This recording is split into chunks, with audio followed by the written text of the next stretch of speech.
मुल्तान में utility stores relief की बजाय तकलीफ देने लगे हैं। आइए इसी खबर से बुलेटिन का आगाज करेंगे। सब्सिडाइज्ड आटे की खरीदारी के साथ दीगर सामान की खरीदारी मशरूत कर दी गई है। शहरी यूटिलिटी स्टोर इंतजामिया के खिलाफ बरस पड़े हैं। यहाँ पर आपको अपडेट कर रहे हैं। अहम खबर है, मुल्तान में यूटिलिटी स्टोर्स रिलीफ की बजाय तकलीफ देने लगे हैं। सब्सिडाइज्ड आटे की खरीदारी के साथ दीगर सामान की खरीदारी मशरूत कर दी गई है। शहरी यूटिलिटी स्टोर इंतजामिया के खिलाफ बरस पड़े हैं। मजीद हमें बताएंगे सुहेरा तारिक, इस वक्त वहां पर मौजूद हैं। सुहेरा, बताइएगा अभी तक की क्या सूरत हाल है?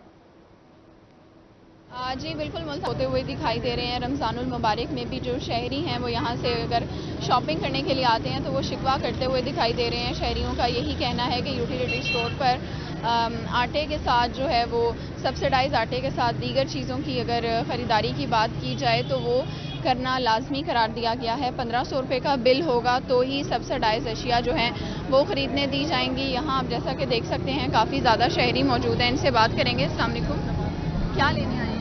आटा लेने आए हैं, लाइन में लगे हुए, मिल ही नहीं रहा। क्या वजह है? वो कह रहे हैं एल नहीं है, 3-3 घंटे खड़ा कर रहे हैं हमें, उसके बाद कह रहे हैं कि एल नहीं है। ये बताएं कि अगर आप अंदर से लेते हैं तो और चीज़ें भी साथ खरीदनी पड़ती हैं? साथ देते हैं, वो महंगी देते हैं। अगर 40 रुपए की टूथपेस्ट है तो उसमें 80 रुपए की देते हैं। महंगी चीज़ें देते हैं अंदर, 650 रुपये का तोड़ा देते हैं आटे का, है ना। बाकी चीज़ें सब महंगी देते हैं। वो लेनी लाजमी है साथ, ये खाली चीज़ खाली चीज़ नहीं लेने देते, आटा लेना लाजमी है उसमें। इतना तो बजट नहीं होता। इतना तो बजट बाहर से तो मिल रही है ना, बाहर से जो चावल मिल रहा है 200 आंदे 350 दे रहे हैं। ठीक है, जो है और भी शहरी मौजूद हैं, इनसे बात करेंगे कि ये यहाँ पर क्या लेने के लिए आए हुए हैं। यहाँ पे और चीज़ें भी साथ लेना लाजमी है। ये देखें, हमें एक ठेला मिला है, ये देखें, ये पिछले हफ्ते मैं लेके गया हूँ। अभी ये मैं दोबारा आया हूँ लेने के लिए दूसरा ठेला, लेकिन कह रहे हैं आप नाहल हो गए, दोबारा अंदराज करवाएं। अब देखो 2 ठेले मिलने थे, एक मिला, इसके बाद नहीं दे रहे। एक ठेला काफ़ी नहीं है आपके लिए? नहीं, 2 थे। ये एक ठेला काफ़ी नहीं है, बच्चों के लिए तो लेके जाना है ना। वो ठेला ख़त्म हो गया, पहले रोज़े लेके गए थे, अब 19वां रोज़ा है लेकिन अब मिल नहीं रहा, दे नहीं रहे। क्या करें? यहाँ पर जो है वो शहरी काफ़ी ज़्यादा उनको यहाँ पर प्रॉब्लम फेस करनी पड़ रही है। क्या मसाइल का सामना है? वालेकुम सलाम। किन मसाइल का सामना है? यही है, हमारे बच्चे हैं छोटे छोटे, सेहत बोझ हैं, अब क्या करें। अब आटा में का मसला है, खड़े हैं लाइन में, किसी को एल होता है, कोई नया एल हो जाता है, वो झगड़ा कर रहे हैं उधर, हम लेके जाएंगे, वो कहते हैं हम देंगे नहीं। यही मामला है। अगर आप अंदर से लेते हैं तो साथ और भी चीज़ें खरीदनी पड़ती हैं? साथ खरीदनी पड़ती हैं, कम से कम वो कहते हैं 1000 रुपए की चीज़ें खरीदें। परसों मैं इधर आया था, मैंने कहा मैं अंदर से खरीदता हूँ, मेरे पास पैसे कम थे। उन्होंने कहा भाई नहीं भाई, मैंने कहा चलो चीनी खरीद लेता हूँ या कोई अपनी घी वगैरह। उन्होंने कहा ये नहीं, चीनी घी के अलावा कोई चीज़ खरीदें तब हम आप दो देंगे, वरना नहीं देंगे। वो तो मुश्किल होगा इस तरह। बड़ी मुश्किल है। एक चीज नहीं देंगे। आटा लोग 1500 के साथ नाल सामान खरीदो फिर देंगे।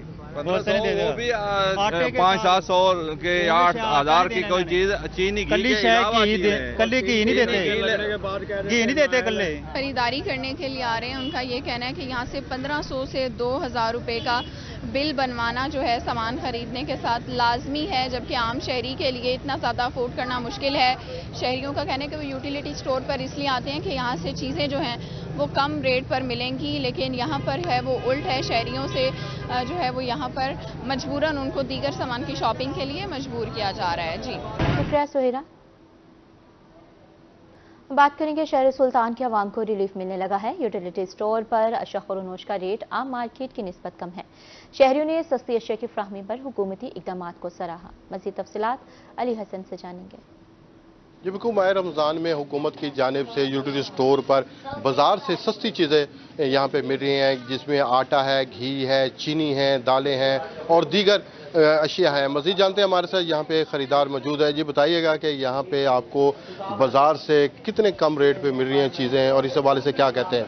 जी बाज़ार से बिल्कुल अच्छी रेट पर मिल रहे हैं। आटा जो है 650 में मिल रहा है और चीनी ना 109 रुपये किलो में मिल रहा है, घी 335 रुपये किलो मिल रहा है इससे, और दाल भी सस्ती पर मिल रहा है। सब चीज़ें ये गरीबों के लिए बहुत अच्छा फ़ायदा हुआ है।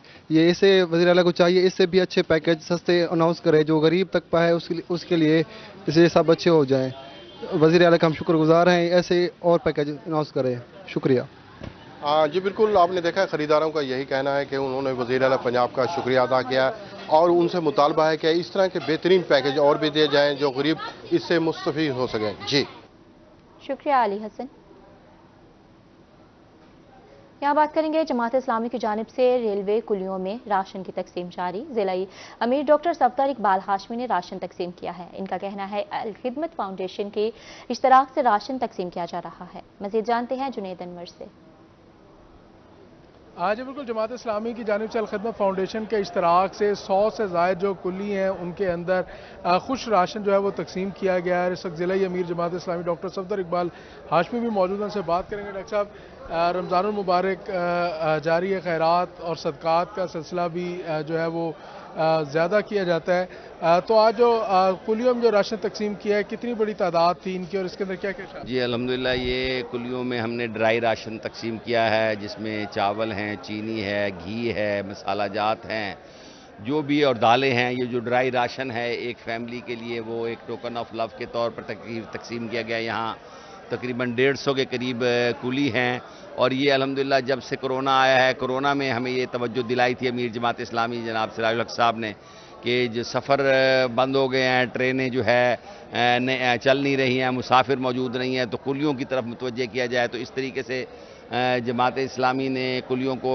ख़ास तौर पर अल खिदमत फाउंडेशन के ताउन से जो है राशन देने का निज़ाम शुरू किया। उस वक्त से ये जारी और सारी है। हर स्टेशन पर अल्हम्दुलिल्लाह इस तरह की तकरीबात हमारी होती हैं, चाहे सैलाब हो, ज़लज़ला हो, कोरोना हो या फिर रमज़ान मुबारक के अंदर हम ये पैकेजेस जो है ना तकसीम करने की कोशिश करते हैं। इसी तरीके से अल्हम्दुलिल्लाह आज पूरे पाकिस्तान के अंदर भी और पाकिस्तान के बाहर भी अल खिदमत फाउंडेशन की सरगर्मियाँ जारी और सारी हैं। यहाँ तक कि फ़लस्तीन तक में भी अब गज़ा के अंदर जो है अल खिदमत फाउंडेशन जो है वहाँ मज़लूम मुसलमानों की खिदमत कर रही है। हम इस पर अहले पाकिस्तान के मशकूर हैं कि जो इसके लिए भरपूर ताउन करते हैं और पूरे पाकिस्तान के मशकूर हैं कि वो अल खिदमत फाउंडेशन पर अपने भरपूर एतमाद का इजहार करते हैं। जी बिल्कुल, ज़िले अमीर जमात इस्लामी डॉक्टर सफदर इकबाल हाशमी का कहना है कि हर साल की तरह इस साल भी जमात इस्लामी की जानिब से कुलियों के अंदर जो है वो राशन तकसीम किया और इसका मकसद ये है चूँकि माशी सूरत हाल को देखते हुए कि आम आदमी की जो माशी सूरत हाल है वो बेहतर नहीं है, इस बुनियाद पर जमात इस्लामी मुल्क भर के अंदर रेलवे स्टेशन पर काम करने वाले कुलियों को जो है वो राशन फराहम कर। शुक्रिया जुनैद अनवर। आगे बढ़ते हैं बुलेटिन में। यहाँ बात करेंगे रमज़ान में भी लोड शेडिंग का जिन बोतल से बाहर है। रहीमरा खान में बिजली की लोड शेडिंग का खात्मा न हो सका। लोड शेडिंग का दौरानिया 8 से 10 घंटे तक पहुंच गया है। कारोबारी सरगर्मियां मुतासिर होने से शहरी शदीद परेशान है। कहते हैं कि महंगी बिजली के महंगे बिलों से माली बजट मुतासिर है। इसी हवाले से मजीद तफसीलात जानते हैं आमिर भट्टी से। आमिर, आगाह कीजिएगा हमें।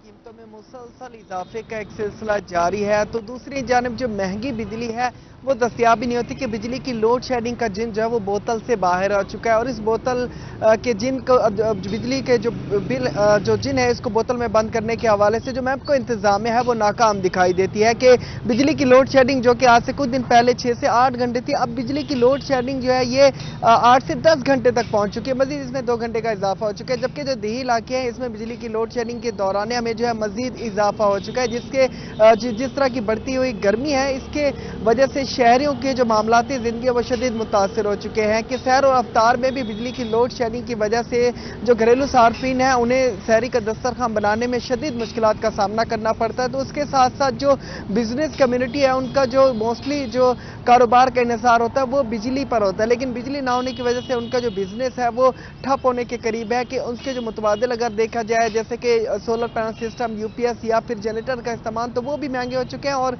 जो कारोबारी तबका वो भी परेशान है। इसके साथ साथ जहां बिजली की लोड शेडिंग है तो इस लोड शेडिंग को मैप को इंतजामिया ने एक तो मेंटेनेंस का और उसके साथ साथ बिजली की जो लाइन लॉसेस होते हैं उसका नाम दिया, जिसके बाद जो शहरी हैं वो परेशान है। दूसरी जानिब जो बिजली की लोड शेडिंग के साथ साथ जो बिजली की कीमतों में इसमें मुसलसल इजाफे का एक सिलसिला जारी है कि मोस्टली जो कारोबारी तबका के साथ साथ जो मुलाजमीन है उनकी सैलरी का जो मोस्टली हिस्सा होता है वो बिजली के बिल अदा करने में चला जाता है। तो शहरों की जानिब से यही मुतालबा पेश किया जा रहा है मैप को इंतजामिया से कि बिजली की लोड शेडिंग के जिनको बोतल में बंद करने के साथ साथ बिजली सस्ती भी की जाए, ताकि शहरी जो बिजली की लोड शेडिंग इससे छुटकारा पाने के साथ साथ बिजली सस्ती होने से हुकूमत की जानिब से जो रिलीफ फराहम किया जाएगा उससे भी मुस्तफीद हो सके। जी, शहरी मुस्तफीद हो सके। बहुत शुक्रिया आपका। N148 मुल्तान में ज़िमनी इंतखाब का मामला सैयद अली कासिम गिलानी की जानिब से इलेक्शन कैंपेन जारी है। साबिक टिकट होल्डर मलिक रिजवान हांस की रोही से खुसूसी गुफ्तगू हुई। कहते हैं कि पाकिस्तान पीपल्स पार्टी हमेशा इस हल्के से फतेहयाब हुई है। इनका मजीद क्या कहना है, आइए जानते हैं सैयद ज़ुहैब बुखारी से। जी बिल्कुल, NA-148 में जो है वो ज़िमनी इंतखाबात का मामला है। साबिक वज़ीर-ए-आज़म यूसुफ रज़ा गिलानी के साहबजादे सैयद अली कासिम गिलानी को जो है वो इलेक्शन के लिए जो है वो नामजद किया गया। इस तमाम मसौदा पे मज़ीद भी बात करेंगे। साबिक टिकट होल्डर NA-149 हमारे साथ मलिक रिजवान हांस जो है वो हमारे साथ मौजूद है। उनसे जो है वो इस वाले से मज़ीद जो है वो बात कर लेते हैं। मलिक साहब, क्या कहना चाहेंगे, क्या टास्क जो है वो दिया गया है NA-148 के हवाले से? इंशाअल्लाह हमारी कोशिश है कि पहले हम इलेक्शन ये जीत गए थे, अब एक बड़ी लीड से जीते हम। इंशाअल्लाह हम उस पर मेहनत कर रहे हैं। हमें ये अभी तक तो कोई टास्क नहीं मिला, लेकिन हमें पता है कि हमने इलेक्शन इधर लड़ना है। सैयद अली कासिम गिलानी साहब इंशाअल्लाह MNA का इलेक्शन 148 से कंटेस्ट कर रहे हैं। पहले मैं EC-UC से सबका चेयरमैन रहा हूँ और अल्हम्दुलिल्लाह उस वक्त PTI को हमने एक भारी मार्जिन से 1700 से मैंने हराया था, हमारी टीम ने हराया था। तो आज अल्हम्दुलिल्लाह दोबारा इंशाअल्लाह हम इन होंगे, क्योंकि हम अपने इलेक्शन में मसरूफ़ हो गए थे 149 में, हम इधर तवज्जो नहीं दे सके, जिसकी वजह से बिल्कुल हमें परेशानी का सामना करना पड़ा है। इंशाअल्लाह अब उम्मीद है कि अब ऐसा नहीं होगा। साथ साथ जनूबी पंजाब सूबे के हवाले से भी हम बात जो है वो करते चले। तो पाकिस्तान पीपल्स पार्टी ने हालिया इंतखाबात में भी जो है वो जनूबी पंजाब सूबे का नारा जो है वो लगाया। एक मतलब फिर इंतखाबात जो है वो ज़िमनी इंतखाबात सामने आ रहे हैं, अवाम की तरफ से मुतालबा जो है वो सामने आ रहा है जनूबी पंजाब सूबे के हवाले से, तो उसको किस तरह फेस कर रहे हैं? हमारा जो जनूबी पंजाब है एक पसमानदा इलाका है।